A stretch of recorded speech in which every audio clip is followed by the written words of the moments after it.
The Great Gatsby by F. Scott Fitzgerald, Chapter 4. On Sunday morning, while church bells rang in villages along shore, the world and its mistress returned to Gatsby's house and twinkled hilariously on his lawn.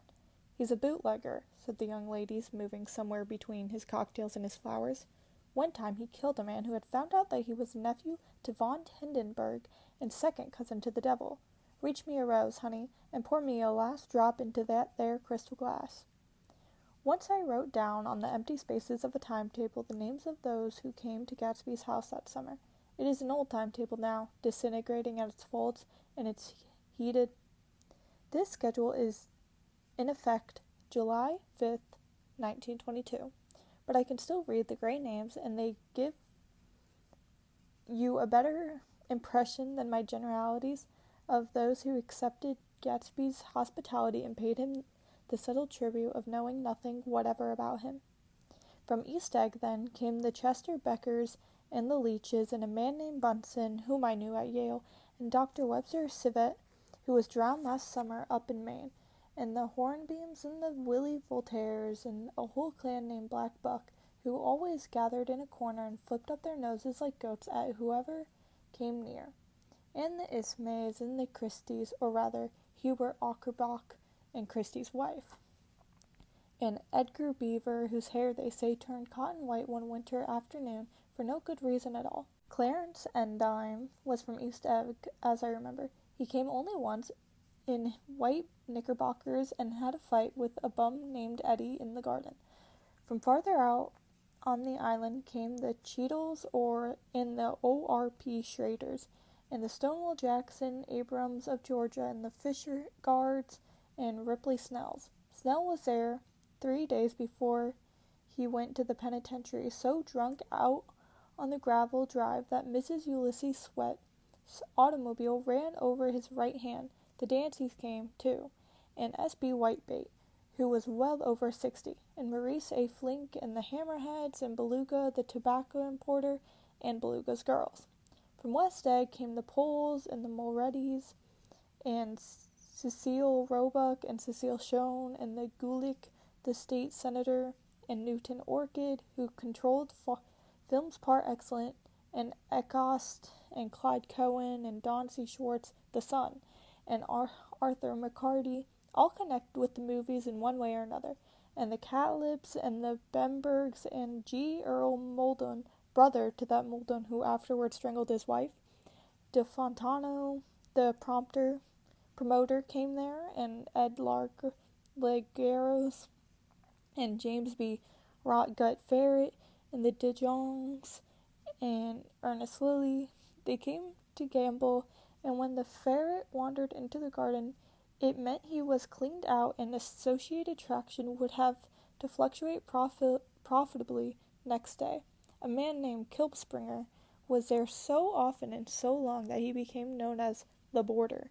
I doubt if he had any other home. Of theatrical people there was Gus Ways, and Horace O'Donovan, and Lester Meyer, and George Duckweed, and Francis Bull. Also from New York were the Cromes, and the Backhysons, and the Denickers, and Russell Betty, and the Corrigans, and the Kellers, and the Dewars, and the Scullys, and S.W. Belker, and the Smirks, and the Young Quinns, divorced now, and Henry L. Palmetto, who killed himself by jumping in front of the subway train in Times Square. Benny McKellen arrived always with 4 girls. They were never quite the same ones in physical person, but they were so identical one with another that it inevitably seemed that they had been there before. I've forgotten their names, Jacqueline, I think, or else Consuela, or Gloria, or Judy, or June, and their last names were either the melodious names of flowers and months, or sterner ones of the great American capitalists whose cousins, if pressed, they would confess themselves to be. In addition to all these, I can remember that Faustina O'Brien came there at least once, and the Baedeker girls, and young Brewer, who had his nose shot off in the war, and Mr. Albrucksberger, and Miss Hang, his fiancée, and Ardita Fitzpeters, and P. Jewett, once head of the American Legion, and Miss Claudia Hip with a man reputed to be her chauffeur, and a prince of something whom we call a duke, and whose name, if I ever knew it, I have forgotten. All these people came to Gatsby's house in the summer. At 9 o'clock one morning, late in July, Gatsby's gorgeous car lurched up the rocky drive to my door and gave out a burst of melody from its three-noted horn. It was the first time he had called on me, though I had gone to 2 of his parties, mounted in his hydroplane, and at his urgent invitation made frequent use of his speech. "Good morning, old sport. You're having lunch with me today, and I thought we'd ride up together." He was balancing himself on the dashboard of his car with a resourcefulness of movement that is so peculiarly American, that comes, I suppose, with the absence of lighting work or rigid sitting in youth, and even more with the formless grace of our nervous sporadic games. This quality was continually breaking through his punctilious manner in the shape of restlessness. He was never quite still. There was always a tapping foot somewhere, or the impatient opening and closing of a hand. He saw me looking with admiration at his car. It's pretty, isn't it, old sport?" He jumped off to give me a better view. "Haven't you seen it before?" I'd seen it. Everybody had seen it. It was a rich cream color, bright with nickels, swollen here and there in its monstrous length, with triumphant hat boxes and supper boxes and tool boxes, and terraced with a labyrinth of windshields that mirrored a dozen suns. Sitting down behind many layers of glass in a sort of green leather conservatory, we started to town. I had talked with him perhaps 6 times in the past month, and found, to my disappointment, that he had little to say. So my first impression, that he was a person of some undefined consequence, had gradually faded, and he had become simply the proprietor of an elaborate roadhouse next door. And then came that disconcerting ride. We hadn't reached West Egg Village before Gatsby began leaving his elegant sentences unfinished and slapping himself indecisively on the knee of his caramel-colored suit. "Look here, old sport," he broke out surprisingly. "What's your opinion of me, anyhow?" A little overwhelmed, I began the generalized evasions which that question deserves. "Well, I'm going to tell you something about my life," he interrupted. "I don't want you to get the wrong idea of me from all those stories you hear." So he was aware of the bizarre accusations that flavored conversations in his halls. "I'll tell you God's truth," his right hand suddenly ordered divine retribution to stand by. "I am the son of some wealthy people in the Middle West, all dead now. I was brought up in America, but educated at Oxford, because all my ancestors have been educated there for many years. It is a family tradition." He looked at me sideways, and I knew why Jordan Baker believed he was lying. He hurried the phrase, "educated at Oxford," or swallowed it, or choked on it, as though it had bothered him before. And with this doubt his whole statement fell to pieces, and I wondered if there wasn't something a little sinister about him after all. "What part of the Middle West?" I inquired casually. "San Francisco." "I see." "My family all died, and I came into a great deal of money." His voice was solemn, as if the memory of that sudden extinction of a clan still haunted him. For a moment I suspected that he was pulling my leg, but a glance at him convinced me otherwise. After that I lived like a young Rajah in all capitals of Europe, Paris, Venice, Rome, collecting jewels, chiefly rubies, hunting big game, painting a little thing for myself only, and trying to forget something very sad had happened to me long ago. With an effort I managed to restrain my incredulous laughter. The very phrases were worn so threadbare that they evoked no image except that of a turbaned character, licking sawdust at every pore. He pursued a tiger through the Bois de Balajon. Then came the war, old sport. It was a great relief, and I tried very hard to die, but I seemed to bear an enchanted life. I accepted a commission as first lieutenant when it began.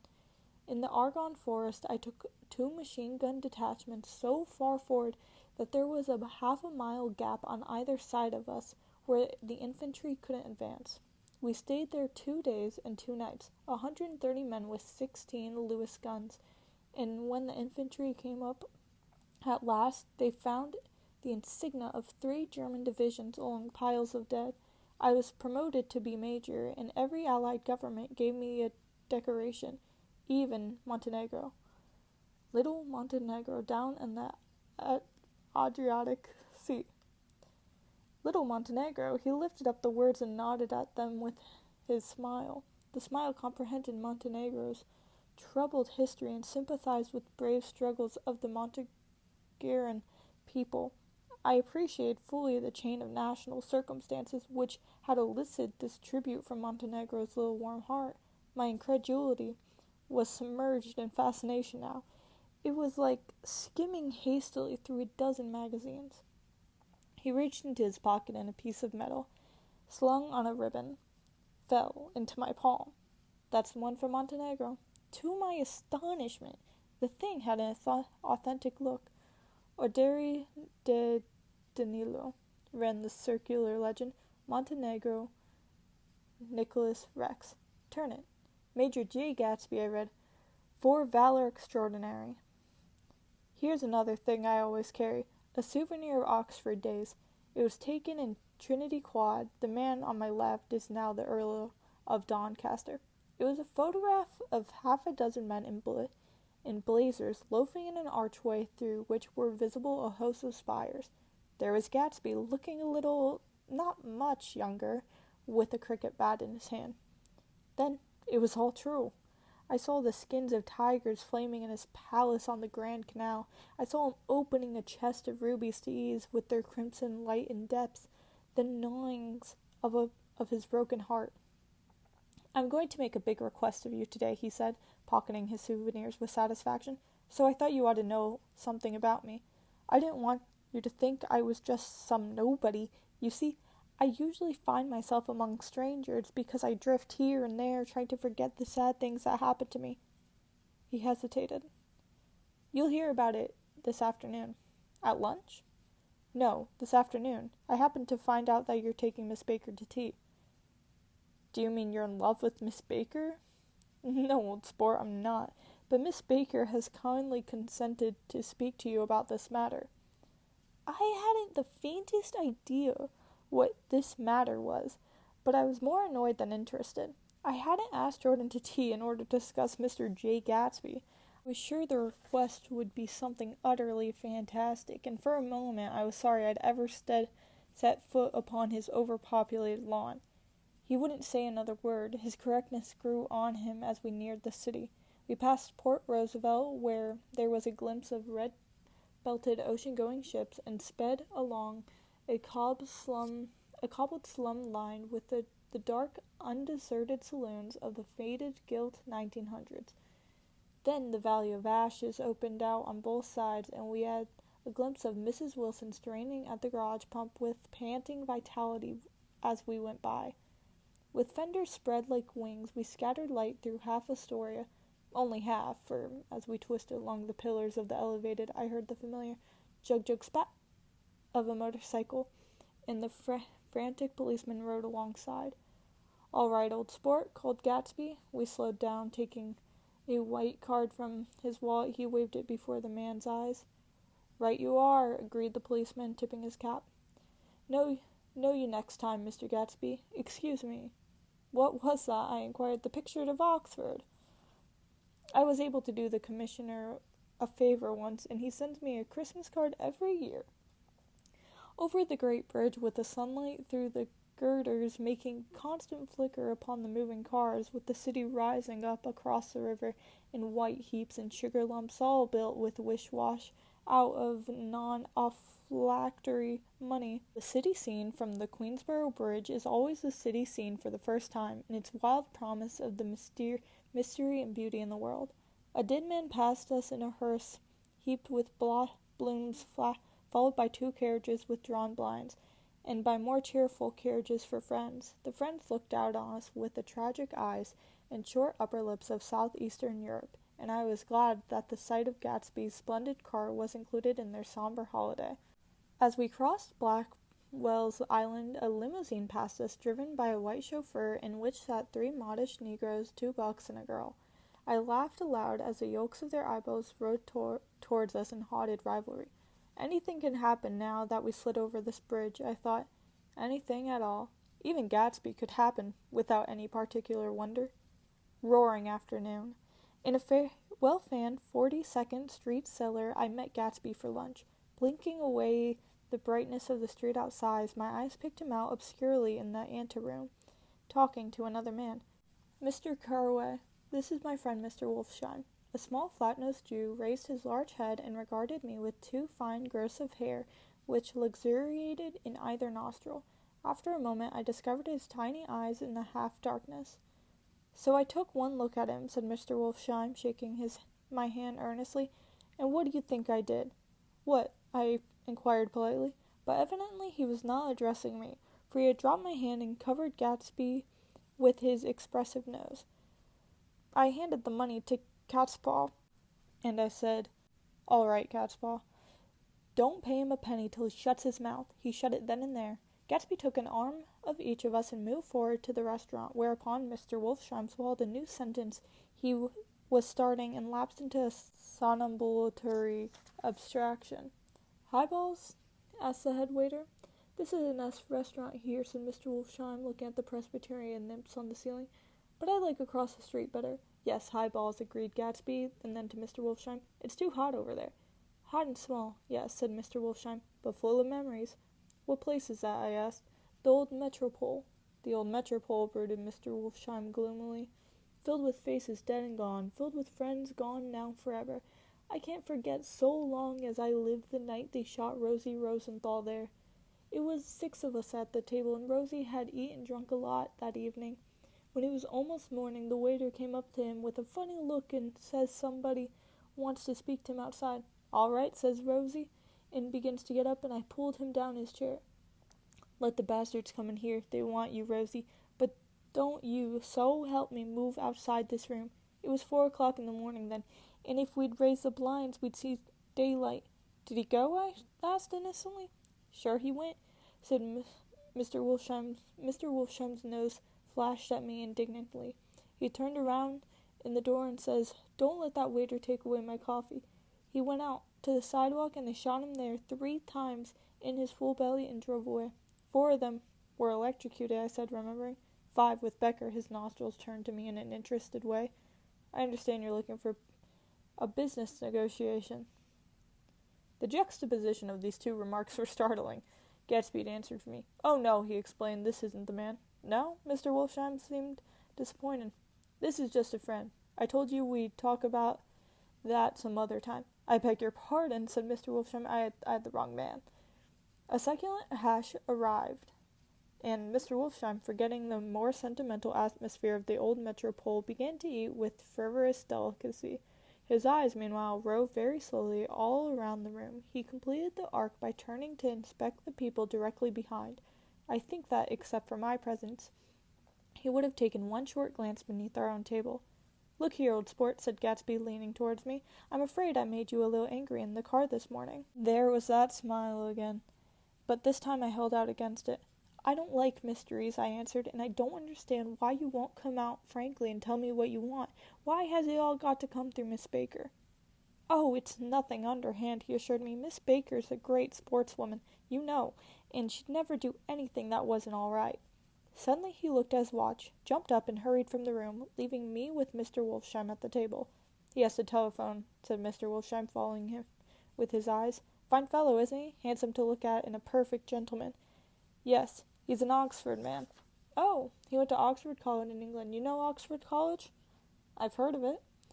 "It's one of the most famous colleges in the world." "Have you known Gatsby for a long time?" I inquired. "Several years," he answered in a gratified way. "I made the pleasure of his acquaintance just after the war, but I knew I had discovered a man of fine breeding after I talked with him after an hour. I said to myself, 'There's the kind of young man you'd like to take home and introduce to your mother and sister.'" He paused. "I see you're looking at my cuff buttons." I hadn't been looking at them, but I did now. They were composed of oddly familiar pieces of ivory. "Finest specimens of human molars," he informed me. "Well," I inspected him, "that's a very interesting idea." "Yeah." He flipped his sleeves up under his coat. "Yeah, Gatsby's very careful about women. He would never so much look at a friend's wife." When the subject of this instinctive trust returned to the table and sat down, Mr. Wolfsheim drank his coffee with a jerk and got to his feet. "I've enjoyed my lunch," he said, "and I'm going to run off from you two young gentlemen before I outstay my welcome."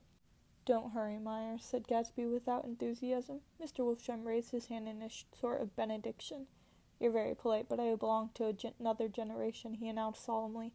"You sit here and discuss your sports and your young ladies and your—" He supplied an imaginary noun with a wave of his hand.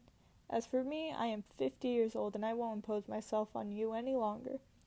He shook hands and turned away. His tragic nose was trembling. I wondered if I had said anything to offend him. "He becomes very sentimental sometimes," explained Gatsby. "This is one of his sentimental days. He's quite a character around New York, a denizen of Broadway." "Who is he, anyhow? An actor?" "No." "A dentist?" "Meyer Wolfsheim?" "No, he's a gambler." Gatsby hesitated, then added coolly, "He's a man who fixed the World Series back in 1919. "Fixed the World Series?" I repeated. The idea staggered me. I remembered, of course, that the World Series had been fixed in 1919, but if I had thought of it all, I would have just thought of it as a thing that merely happened, the end of some inevitable chain. It never occurred to me that one man could start to play with the faith of 50 million people, with the single-mindedness of a burglar blowing a safe. "How did he happen to do that?" I asked after a minute. "He just saw the opportunity." "Why isn't he in jail?" "They can't get him, old sport. He's a smart man." I insisted on paying the check. As the waiter brought my change, I caught sight of Tom Buchanan across the crowded room. "Come along with me for a minute," I said. "I've got to say hello to someone." When he saw us, Tom jumped up and took half a dozen steps in our direction. "Where have you been?" he demanded eagerly. "Daisy's furious you haven't called up." "This is Mr. Gatsby, Mr. Buchanan." They shook hands briefly, and a strained, unfamiliar look of embarrassment came over Gatsby's face. "How you been, anyhow?" demanded Tom of me. "How'd you happen to come up this far to eat?" "I've been having lunch with Mr. Gatsby." I turned towards Mr. Gatsby, but he was no longer there. "One October day in 1917, said Jordan Baker that afternoon, sitting up very straight on a straight tail in the tea garden at the Plaza Hotel. "I was walking along from one place to another, half on sidewalks, half on the lawns. I was happier on the lawns because I had on shoes from England with rubber knobs on the soles that bit into the soft ground. I had on a new plaid skirt that blew a little in the wind, and whenever this happened, the red, white, and blue banners in front of all the houses stretched out stiff and said tsk in a disapproving way. The largest of the banners and the largest of the lawns belonged to Daisy Fay's house. She was just 18, 2 years older than me, and by far the most popular of all the young girls in Louisville. She dressed in white and had a little white roadster, and all day long the telephone rang in her house, and excited young officers for Camp Taylor demanded the privilege of monopolizing her that night. Anyways, for an hour. When I came opposite her house that morning, her white roadster was beside the curb, and she was sitting in it with a lieutenant I had never seen before. They were so engrossed in each other that she didn't see me until she was 5 feet away. "Hello, Jordan," she called unexpectedly. "Please come here." I was flattered that she wanted to speak to me. Because of all the older girls, I admired her the most. She asked me if I was going to the Red Cross and make bandages. I was. Well then, would I tell them that she couldn't come that day? The officer looked at Daisy while she was speaking in a way that every young girl wants to be looked at sometime, and because it seemed romantic to me, I remembered the incident ever since. His name was J. Gatsby, and I didn't lay eyes on him again for over 4 years. Even after I'd met him on Long Island, I didn't realize he was the same man. That was 1917. By the next year, I had a few beaux myself, and I began to play in tournaments, so I didn't see Daisy very often. She went with a slightly older crowd, when she went with anyone at all. Wild rumors were circulating about her, how her mother had found her packing her bag one winter night to go to New York and say goodbye to a soldier who was going overseas. She was effectually prevented, but she wasn't on speaking terms with her family for several weeks. After that, she didn't play around with the soldiers anymore. but only with a few flat-footed, short-sighted young men in town who couldn't get into the army. By the next autumn, she was gay again, gay as ever. She had debuted after the armistice in February. She was presumably engaged to a man from New Orleans. In June, she had married Tom Buchanan of Chicago, with more pomp and circumstance than Louisville ever knew before. He came down with 100 people in 4 private cars and hired a whole floor of the Silbach Hotel. And the day before the wedding, he gave her a string of pearls valued at $350,000. I was a bridesmaid. I came into her room half an hour before the bridal dinner, and I found her lying on her bed as lovely as June night in her flowered dress, and as drunk as a monkey. She had a bottle of Sauternes in one hand and a letter in the other. "Congratulate me," she muttered. "Never had a drink before, but oh, how I do enjoy it." "What's the matter, Daisy?" "I was scared, I can tell you. I'd never seen a girl like that before." "Here, dude." She groped around in the wastebasket she had with her on the bed and pulled out the white string of pearls. "Take 'em downstairs and give 'em back to whoever they belong to. Tell 'em Daisy's changed her mind. Say Daisy's changed her mind." She began to cry. She cried and cried. I rushed out and found her mother's maid, and we locked the door and got her into a cold bath. She wouldn't let go of the letter. She took it into the tub with her and squeezed it up into a wet ball and only let me leave it in the dish soap when she saw that it was coming into pieces like snow. But she didn't say another word. We gave her spirits of ammonia and put ice on her forehead and hooked her back into her dress, and half an hour later, when we walked out of the room, the pearls were around her neck and the incident was over. The next day at 5 o'clock she married Tom Buchanan without so much as a shiver and started off on a 3-month trip to the South Seas. I saw them in Santa Barbara when they came back, and I thought I'd never seen a girl so mad about her husband.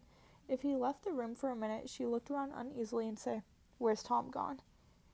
and wear the most abstracted expression until she saw him coming into the door. She used to sit on the sand with his head in her lap by the hour, rubbing her fingers over his eyes and looking at him with unfathomable delight. It was touching to see them together. It made you laugh in a hushed, fascinated way. That was in August. A week after I left Santa Barbara, Tom ran into a wagon on the Ventura Road one night and ripped a front wheel off his car.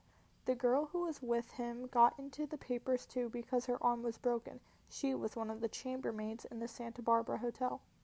The next April, Daisy had her little girl, and they went to France for a year. I saw them one spring in the Cannes, and later in Deauville, and then they came back to Chicago to settle down. Daisy was popular in Chicago, as you know. They moved with the fast crowd, all of them young and rich and wild, but she came out with an absolutely perfect reputation. Perhaps because she didn't drink. It's a great advantage not to drink among hard-drinking people. You can hold your tongue, and moreover, you can time any little irregularity of your own so that everybody else is so blind that they don't see or care. Perhaps Daisy never went in for a more at all, and yet there's something in that voice of hers. Well, about 6 weeks ago, she heard the name Gatsby the first time in years. It was when I asked you, do you remember, if you knew Gatsby in West Egg? After you had gone home, she came into my room and woke me up and said, "What Gatsby?" And when I described him, I was half asleep. She said in the strangest voice that it must be the man she used to know. It wasn't until then that I connected this Gatsby with the officer in her white car. When Jordan Baker had finished telling all this, we had left the plaza for half an hour, and we were driving in a Victoria through Central Park. The sun had gone down behind the tall apartments of the movie stars in the West 50s, and the clear voices of little girls, already gathered like crickets on the grass, rose through the hot twilight. "I'm the Sheik of Araby, your love belongs to me. At night when you're asleep, into your tent I'll creep." It was a strange coincidence, I said, but it wasn't a coincidence at all. Why not? Gatsby bought that house so that Daisy would be just across the bay. Then it had not been merely the stars to which he had aspired on that June night. He came alive to me, delivered suddenly from the womb of his purposeless splendor. He wants to know, continued Jordan, if you'll invite Daisy to your house some afternoon and then let him come over. The modesty of the demand shook me. He had waited 5 years and bought a mansion where he dispensed starlight into casual moss so that he could come over some afternoon to a stranger's garden. Did I have to know all this before he could ask such a little thing? He's afraid he's waited so long. He thought that you might be offended. You see, he's a regular tough underneath it all. Something worried me. Why didn't he ask you to arrange a meeting? He wants her to see his house, she explained. And your house is right next door? Oh, I think he half expected her to wander into one of his parties some night, went on Jordan, but she never did. Then he began asking people casually if they knew her, and I was the first one he found. It was that night he sent for me at his dance, and you should have heard the elaborate way he worked up to it. Of course, I immediately suggested a luncheon in New York, and I thought he'd go mad. I don't want to do anything out of the way, he kept saying. I want to see her right next door. When I said you were a particular friend of Tom's, he started to abandon the whole idea. He doesn't know very much about Tom, though he said he's read a Chicago paper for years, just on the chance of catching a glimpse of Daisy's name. It was dark now, and as we dipped under a little bridge, I put my arm around Jordan's golden shoulder and drew her towards me and asked her to dinner. Suddenly I wasn't thinking of Daisy and Gatsby anymore, but of this clean, hard, limited person who dealt in universal skepticism and who leaned back jauntily just within the circle of my arm. A phrase began to beat in my ears with a sort of heady excitement. There are only the pursued, the pursuing, the busy, and the tired. And Daisy ought to have something in her life, murmured Jordan to me. Does she want to see Gatsby? She's not to know about it. Gatsby doesn't want her to know. You're just supposed to invite her to tea. We passed a barrier of dark trees, and then the facade of 59th Street, and the block of delicate pale light beamed down into the park. Unlike Gatsby and Tom Buchanan, I had no girl whose disembodied face floated along the dark cornices and blinding signs, and so I drew up the girl beside me, tightening my arms. Her wan, scornful mouth smiled, and so I drew her up again closer, this time to my face. That was Great Gatsby by F. Scott Fitzgerald, Chapter 4.